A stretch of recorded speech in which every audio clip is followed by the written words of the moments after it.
First feels good, like being first to get your hands on the latest sneaker drop. Hey, yeah. Here's a new first for you. Samsung Galaxy 5G. Yes, 5G, now on Galaxy. So you can be first to even more. Like being the first of your friends to post an 8K unboxing video of your new kicks. Man, first really looks good. Samsung Galaxy 5G. Feels good to be first. Now available on Galaxy S20 5G. 5G speeds vary and require optimal networking connection. Factors include frequency, bandwidth, congestion. See carrier for availability. Today more than ever, it's essential that we're making the right decisions to keep our bodies healthy, to help us be resilient, live better, or simply take on whatever the day may bring. But we're overloaded with nutritional information, leaving us with more questions than answers. Does that even work? Can I trust it? Will that work for me and my goals? How do you know what your body uniquely needs unless you ask it? Well, for the truth seekers, the change makers, and the goal getters, the answers are inside you. Inside Tracker is the ultra-personalized nutrition platform that analyzes your blood and DNA biomarkers along with your lifestyle habits to help you optimize your body and reach your goals. Inside Tracker's patented system will transform your body's data into knowledge, insights, and a customized action plan of science-backed recommendations. Are you ready to take control of your health and wellness journey? Unlock the power of your potential with Inside Tracker. Get 25% off today at insidetracker.com/listen. When I was 20 in college, his name was Baxter, and we're still friends. That was the recognition of, wow, this relationship has an infinity to it. And that was the first time I felt that. We were in college, we were hanging out. I think I caught his eyes and he caught mine. He was smoking a cigarette. It was at an art party. And we started talking. I don't even remember if we were talking very much. It was pretty nonverbal. It was pretty much an instant recognition of, like, you're mine and I'm yours. And now we're clicking in. We're clicking into something that's bigger than us. And it was really creative from the start, full of creative energy. In fact, when I read Just Kids, and I read about Patti Smith and Robert Mapplethorpe, I thought, oh, that was me and Baxter. That was us. Making drawings together, making music together, having a sense of this other person that constantly surprised you and where your imagination was constantly being mobilized and where you were kind of this entity, this third that was not you and not him, but this thing that you made together, that was your energy together, that was your relationship, that was the love. And it was really scary and really frightening. What is it that makes people fall in love? It's one of the greatest mysteries of being human. People who have arranged marriages stay together for eternity, and people who are madly in love get divorced. And there's a part of me that can't help but wonder if it's the mystery that I've been trying to solve for myself with over 1,000 interviews.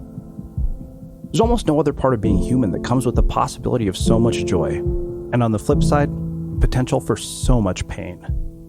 If you've ever had your heart broken, you know how it feels. It's like the grief is never going to end. You wonder if you'll ever feel the way you did, if you'll ever be able to open your heart again. But maybe it's what Susan Piver calls the wisdom of a broken heart that teaches us what real love does.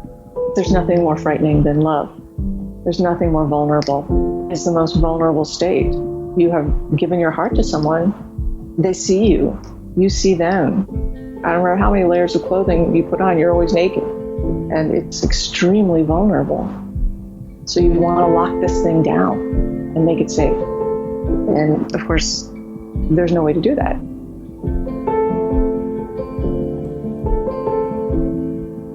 Any times that you have broken relationships, whether it's with someone of the opposite sex that you're in love with, or even somebody that you have a deep friendship with that's gone south. I mean, they pop to mind and there's that sting that's still there. And I don't know how to fix that other than this idea of a new creation, that we're just this idea that we're this next version of us. And I want to be the next humblest version of Bob. And that can involve saying I'm sorry to some people that I've let down or hurt along the way, and not demanding an I'm sorry from somebody else who's either let me or you down or broken our hearts, but just realize that they're wounded just like we are. But that's probably where that compassion grows. My parents were so in love and still are so in love. They're actually like a love story. They're such a beautiful romantic comedy. They were high school sweethearts, and to this day they still make out in the middle of the street with like everybody watching, and it's so sweet. I'm madly obsessed with their love. A couple of months ago, I walked into the Boulder bookstore here in Colorado and stumbled on Mandy Len Catron's memoir, How to Fall in Love with Anyone, by asking him 36 questions. You might remember her article in the New York Times. And I couldn't help but wonder if these questions really could make you fall in love with anyone. So I suggested it as a date idea to someone I was meeting for the first time. 3 venues, 12 questions at each one. I pick the first venue, she chooses the second, and we pick the third together. Our first date was amazing, and then this amazing girl, who would be moving back to my city in a month, got stuck in another state due to the pandemic. In an age of Zoom dates, phone calls, and video chats, maybe these questions could be the key to falling in love. And they aren't the kind of questions that are easy to ask and require the courage to tell somebody you've just met things you may not want them to know about you. They cause you to open up and be vulnerable. You might have to put your heart on the line and open it up knowing that someone might break it. In thinking about these questions, I can't help but think of the quote from the author Simon Sinek, who said, "My favorite definition of love is giving someone the power to destroy you and trusting they won't use it." I didn't record the conversation for my date because that just would have been weird. But my roommate and his now girlfriend Laura volunteered to ask each other the questions and find out if this might just lead to a deeper connection and love in the age of the coronavirus. I was adopted at birth.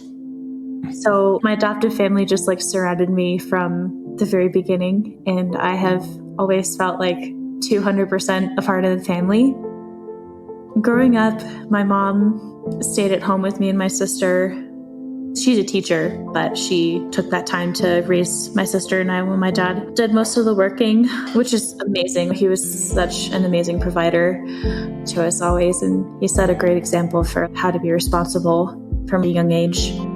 My childhood was very full of such wonderful memories of my mom always taking us to the beach, to the park, to the pool. Almost every weekend during the summer, we would go to swim in the pool.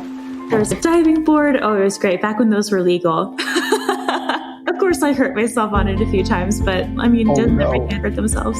Not badly. I don't think I've ever really hurt myself badly, which is kind of amazing. I just remember so vividly how the weather would almost like clockwork roll in at 3:00, and we would take shelter. And if it didn't look like it was going to clear up, we would leave. But sometimes we would just sit and stay and just watch the rainfall. And if it wasn't thundering and lightning for 15 minutes, they'd let us get back in the pool. And I loved swimming while it was raining. I loved it so much. It was just such a sense of peace and control for me. It really makes a lot of sense why I'm still so into breath work, and that's kind of the foundation for it, I think. Same with swimming at the beach. I've always been a really strong swimmer, and it's kind of a pride point for being able to swim in the Atlantic. It's pretty on the Atlantic side and not like the Gulf side of Florida, pretty rough. And so I just loved to be battered by the waves. Yeah. Wow. Kind of my first experience of walking the line between pleasure and pain. So I grew up and I went to Mother of Good Counsel for summer camp or summer, whatever you'd call that. Every year we would do so we'd go swimming and we would play and we'd get snacks and all that stuff. I remember growing up and going and doing that whole thing. My parents worked. It was kind of funny. I used to play a lot of basketball. I remember I played basketball on my hoop outside, and I just thought I was so awesome because I could dunk. And I remember going to Milwaukee Bucks basketball games with my dad, and that was so much fun. We'd go to monster trucks when I was younger, and it was just so fun. I just loved all that stuff. Man. It's interesting. I feel like my dad was my best friend growing up in a lot of ways. As I've gotten older, my mom and I have talked about it, and I guess when I was younger, he wasn't very present the first couple of years. I guess he was really emotionally distant. I don't have any mental recall of that, but yeah, my mom has always sort of been the like provider in a lot of ways in the acts of service department. She always did all the home improvements and she cooked a lot of the meals. I remember feeling like my mom like handling things, but she was also very disciplinarian. So whereas my dad, being in human resources, was just Mr. Nice and he kind of mediated everything, and he's totally Mr. Rogers. It's so great.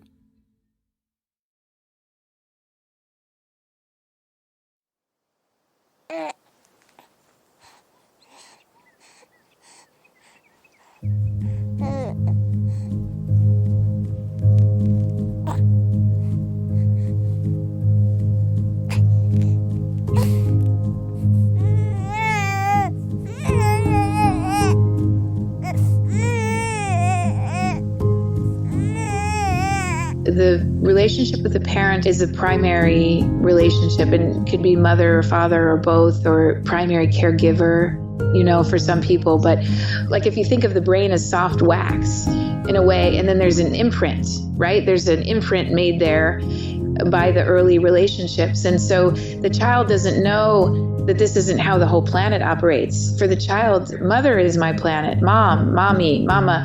I'm saying the mom for ease, but it could be the father or the nanny or whomever, but the grandma, that person is the planet.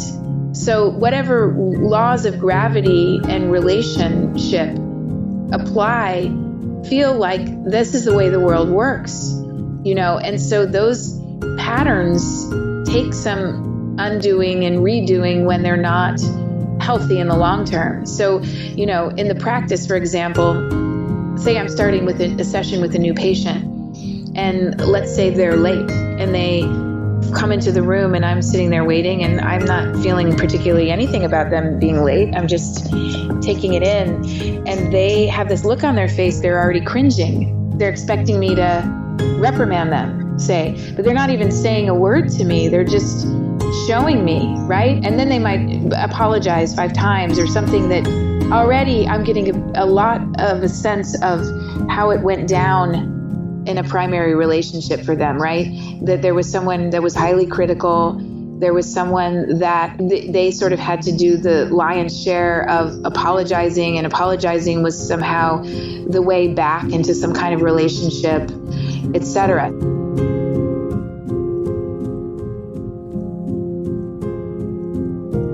If you could change anything about the way you were raised, what would it be? I'm just trying to think about how to word it, because I love my parents and I have the utmost respect for them, but there are things that could have been changed that would have made things a lot more easy for me. I wouldn't have had to grow up so fast. I think the number one thing would just be their ability to hold space for my gigantic emotions, because I had to largely learn how to regulate those myself after my sister was born. And I was 3.5 when she was born, so that's when you really start to learn how to self-soothe and regulate more consciously. Yeah, how old were you? 3.5. Oh my gosh, yeah, that's so young. I feel like there's science. I know that there's science on it. I don't remember exactly the number, but I think there's 10 or something. 10 or 12 is when we really can be weaned off emotionally from our parents to the degree that we can really self-regulate or learn that. Yeah. So that's so young. I guess the building blocks start there. Yeah, that's true. Yeah, for sure. Wow. And I feel like a lot of what I felt was downplayed to a big extent. I really don't feel like they were doing it maliciously at all. It's just they're adults with their own lives and their own struggles. And, if they could have held space and allowed me to process emotions in a more open way with them, that was more validating, I think that would have changed so much. Definitely would have made me a little bit more secure, attachment-wise. If you were able to live to the age of 90 and retain either the mind or the body of a 30-year-old for the last 60 years of your life, which would you want? So I would actually say body, and not for the reason that I feel like a lot of people might say, because, it's like, oh, it's a six pack or whatever. I don't want that at all. I'm so body oriented, like being in my body and feeling pleasure in my body rather than pain. And I remember when I was 10 years old, this is memories just popping up. I remember being at the YMCA and being in the men's locker, and there was this 40-year-old man, just this naked 40-year-old man just got out of the shower, and he had one of those trash picker upper things, or those little, do you know what I'm talking about? Those like little pincher things that extend like, this is like a 40-year-old man, and he had to get a pincher thing to pick up his towel.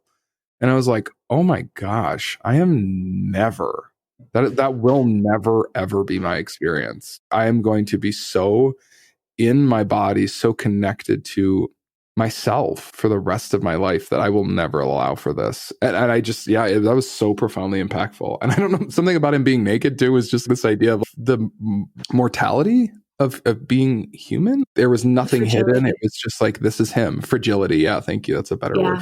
Absolutely. Yeah. It was just like, wow. There's just this really overweight man who can barely bend over and just like look just really unhealthy. And so I was like, I don't want that.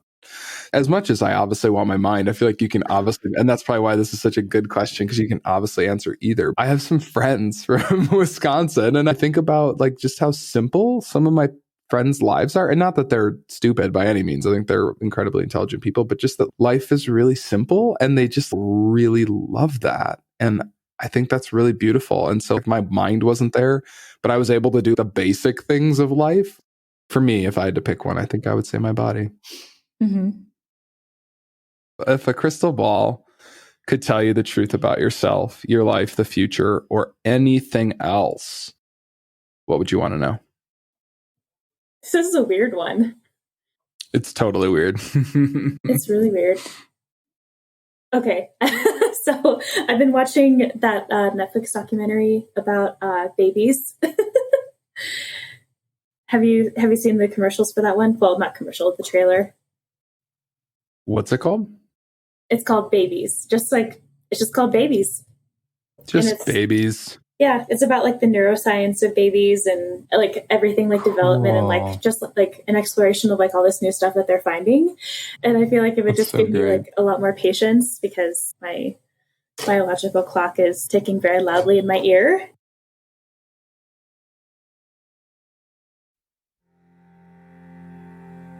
Wow. Most treasured memory. After Amanda and I broke up, I came home and my dad took me to a Bucks game. And I don't know why that's so, but just going to a basketball game, because that's like what we always used to do when I was a kid. And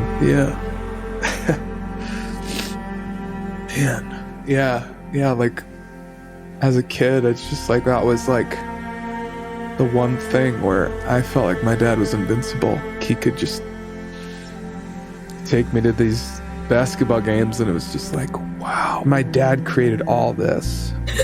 Like all these people and all these professional athletes playing basketball. It's like my dad created all this for me. Getting to go to a basketball game with my dad was probably the sweetest thing because it reminded me of being a kid. And then he came out to Colorado and he got me Denver Nuggets tickets and we went to a basketball game here with my uncle and my aunt. It's so sweet because he just really knows what the soothing balm is for me. I'm going to explode with sweetness right now. It's just so beautiful. Yeah, thanks.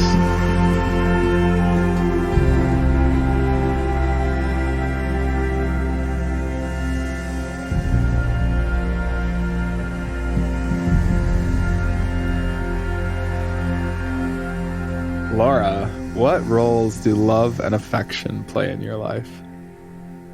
It's actually like the centerpiece of my life. Like that's the place from which all of my power comes from, and it's just this wellspring of goodness. Love and affection. Yeah. Whether it be with my family members or my friends or, lovers. It's just the very center of my focus is just loving people.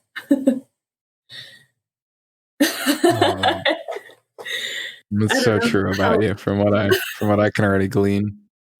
Oh, and I can already tell that you don't feel very differently. Great. So let's alternate sharing something that you consider a positive characteristic of your partner and share a total of 5 items. Whoa. I'm really excited about this. That's amazing. Okay. Do you want to go first? You can go first. I like how excited you are. So this is the first thing that I think I ever told you. Well, one of the first big things that I ever told you was I can see the light like shining through your eyes from behind your eyes. And do you remember how I remarked, I wonder how that would feel like when our eyes first meet? That's just something I just really love about you, is that your soul just shines through like a couple of headlights. Fog lights. It's so bright and beautiful. And it's so sincere and recognizable to anybody. So, yeah, definitely. Thanks, Laura. Definitely the first one. Okay, I'm going to keep a tally on this one, actually. Here we go. So, Laura. I love how organized you are. One of my favorite qualities about you, Laura, is that you are such a deep feeler.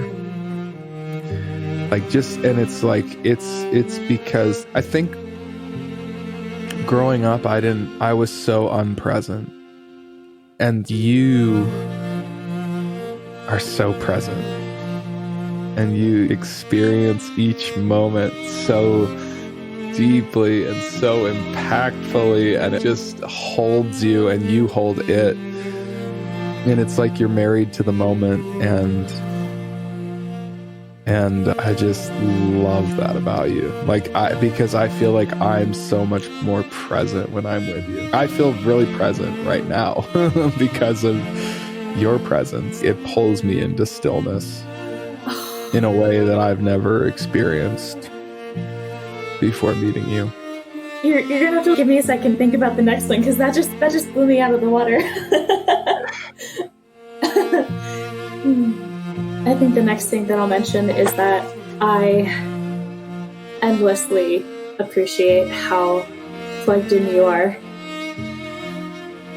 and how deeply spiritual you are. I always told myself, not always, but after the end of my last relationship, I said, I'm going to be with a man who can match my level of spirituality, and who is as interested in that as I am, and somebody who wants to grow spiritually, somebody who already understands himself as a spiritual being and wants to continue to grow like that. And I can already tell, that is your life's journey. That's your focus. Not just the love, but spiritual growth. And I can tell that you're in so many different ways than I am. I don't know. I just feel like we have so much to learn from each other when it comes to that. And that is endlessly exciting and magnetic to me.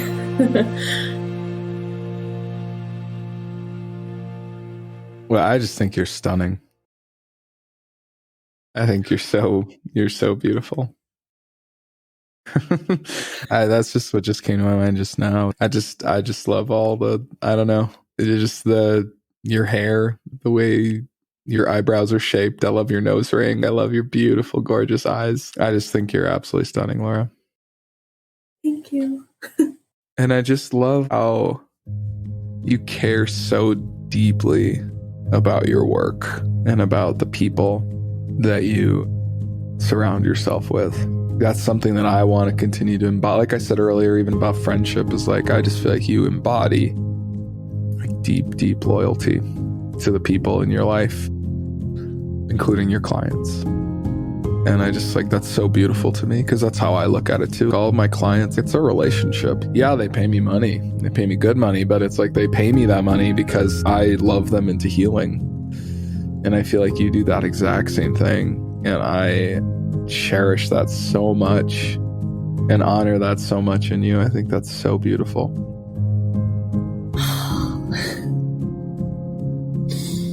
Okay. So the next one for me is that you don't just like feel me, you feel me. And it's so powerful. No one's ever connected in with me on a level like that before. And it's so conscious.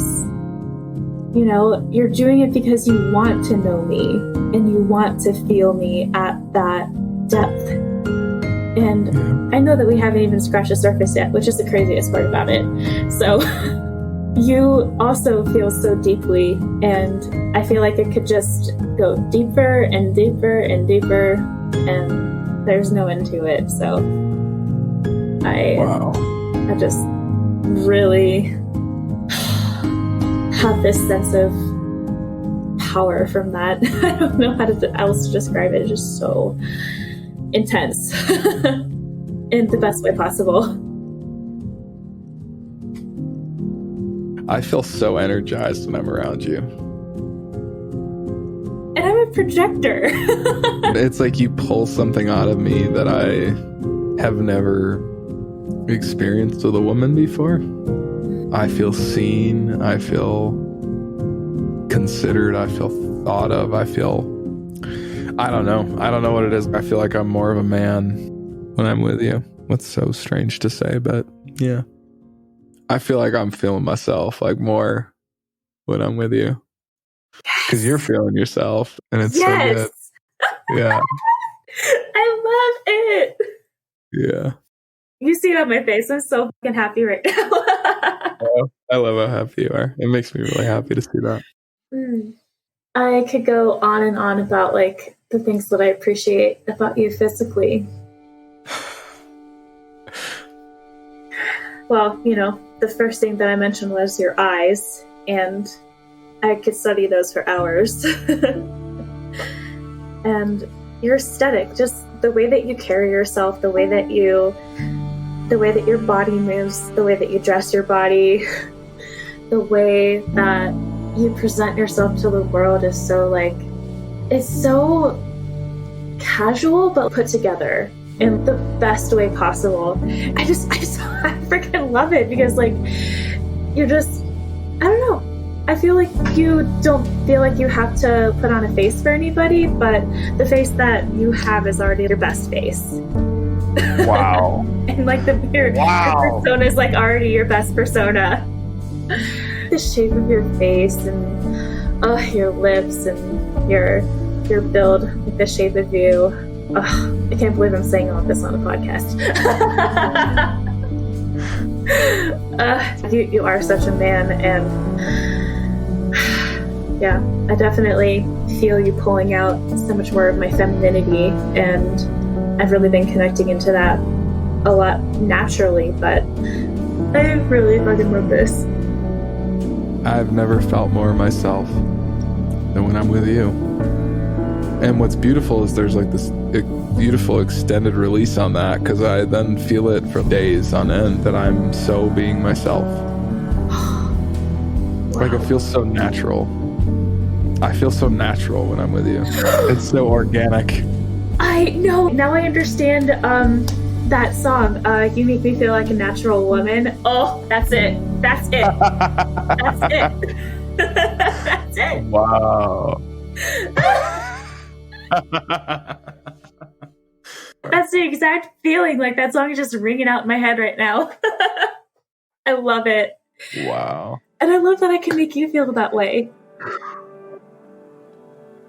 You're pure magic, and you make me feel like I am too.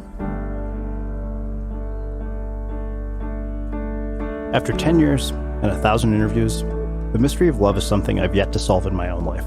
To be honest, it scares me to death to tell somebody how I really feel. because I'm so afraid I'll scare them away. But maybe solving the mystery of love all comes down to this. I started living the life that I was teaching my patients about building a life worth living regardless of your circumstances. And from that place, went on a date with my husband, who I had met years prior, and nothing really happened. We met quickly at a party and I spoke for a few minutes, and then we met years later. And it didn't start out as lust. I mean, I thought he was kind of attractive, but I thought he was attractive, but I was just centered and balanced and sort of focused on my life is great. If I meet someone, that's great. If I don't, that's great. So I wasn't idealizing him or assuming that he was my key to the happiness door. And from that place, it sort of became, my love for him grew moment to moment, and he surprised me pleasantly moment to moment. I think love takes work, and it's really sort of like you and the person, like getting to know each other. And as for that girl from Montana who makes the world around her disappear when she walks into a room, well, that's a story for another episode.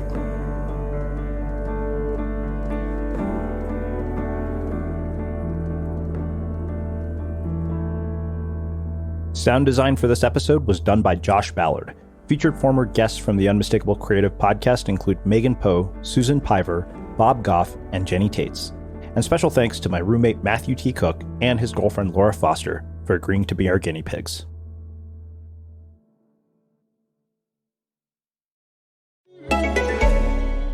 First feels good, like being first to get your hands on the latest sneaker drop. Hey, yeah.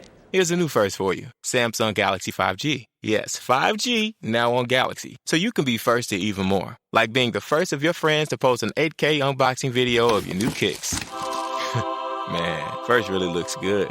Samsung Galaxy 5G. Feels good to be first. Now available on Galaxy S20 5G. 5G speeds vary and require optimal networking connection. Factors include frequency, bandwidth, congestion. See carrier for availability.